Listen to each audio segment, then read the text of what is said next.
Hello guys, I want to do a trade recap on the trade I took on GBPUSD.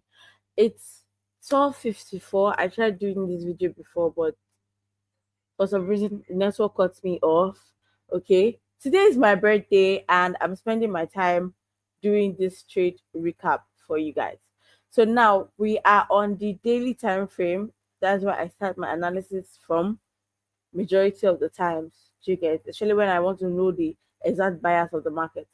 Now we can obviously see that price is bullish from the daily time frame. Price broke the previous all-time daily high, right? Now, what happens after price breaks structure? It happens to what? Retrace. The price broke structure and we're waiting for the retracement to the downside. That I was waiting for price to get to a demand zone to continue the move to the upside. Now that's what's happening on the daily time frame. You can see where price came down to a demand zone to continue the move, right? Now we're going to go down to the 4 hours time frame. Now, based on my previous trades and my journaling, one thing I've realized about price and about market is whenever price gets to either a supply or a demand zone, whether it intends to buy or whether it's on a bullish trend or on a bearish trend, when it is in a particular zone, price would react.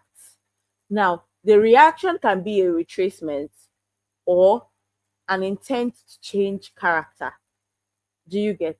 Now, this is a zone I saw from the 4 hours time frame. I actually saw this zone from the daily time frame, but I marked it out on the 4 hours time frame. Now, price is bullish, obviously, but I'm expecting a reaction to the downside from this zone. That reaction can either just be a retracement or it could be a change of character, right? For price to continue selling. Now, what happened? I waited for price to, when I saw price tapped into that zone, what did I do? I moved down to the 2 hours time frame. And what can we see here?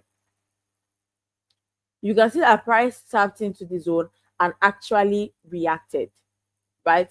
But price is still bullish. So a bullish order block was respected down here. If I go down to the 1 hour time frame, I said on the 2 hours and I was able to remark it on the 1 hour, but I didn't take the trade from here, right? Now, price is still bullish, so it's obviously going to try to react from a bullish order block, which it did. Now, price tapped into a bullish order block, went up, but didn't break above the previous high, which made it make market to look like as if it was in a consolidating movement, which actually it still is in right now because price has not broken above the previous high and it still hasn't gone below the previous low. So price is still very much consolidating around this point. So what did I do here now? Knowing that price is going to react from here. Now, this was a prediction. You predict the market. You don't decide what's going to happen in the market. So this was a prediction based on my previous trades. Price will always react, right? Now you can see price tapped in and it reacted, came down and it went back up again. Price tapped into it twice. This is the first entrance and this is the second one, right? Now I spotted a bullish order block. This is still a bullish trend. So to me, every bullish order block can still possibly be respected. What now matters is where you're entering, where your SL is, and where your TP is. Okay. Now I entered this trade not expecting for price to break above the previous high, right?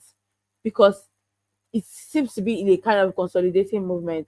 So I need to be strategic with my take profits. Exactly.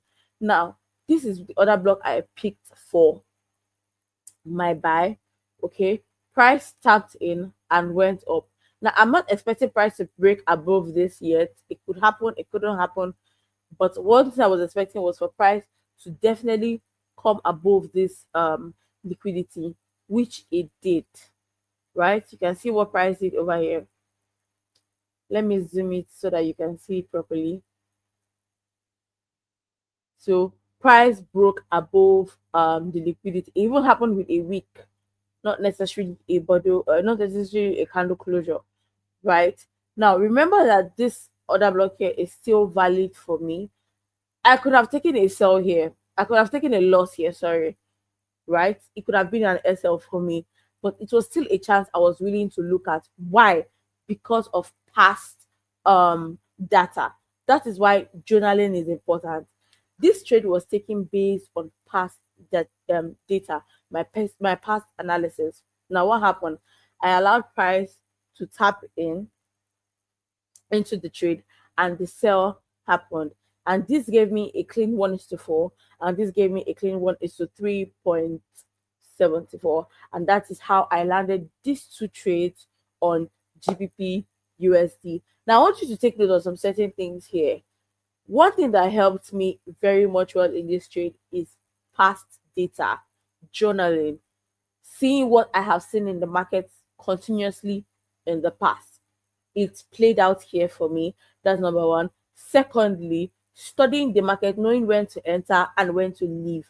Knowing when to leave the market is very important, because if I was waiting for this buy to break structure here, you see that price would have given me a very good trade and then take me out.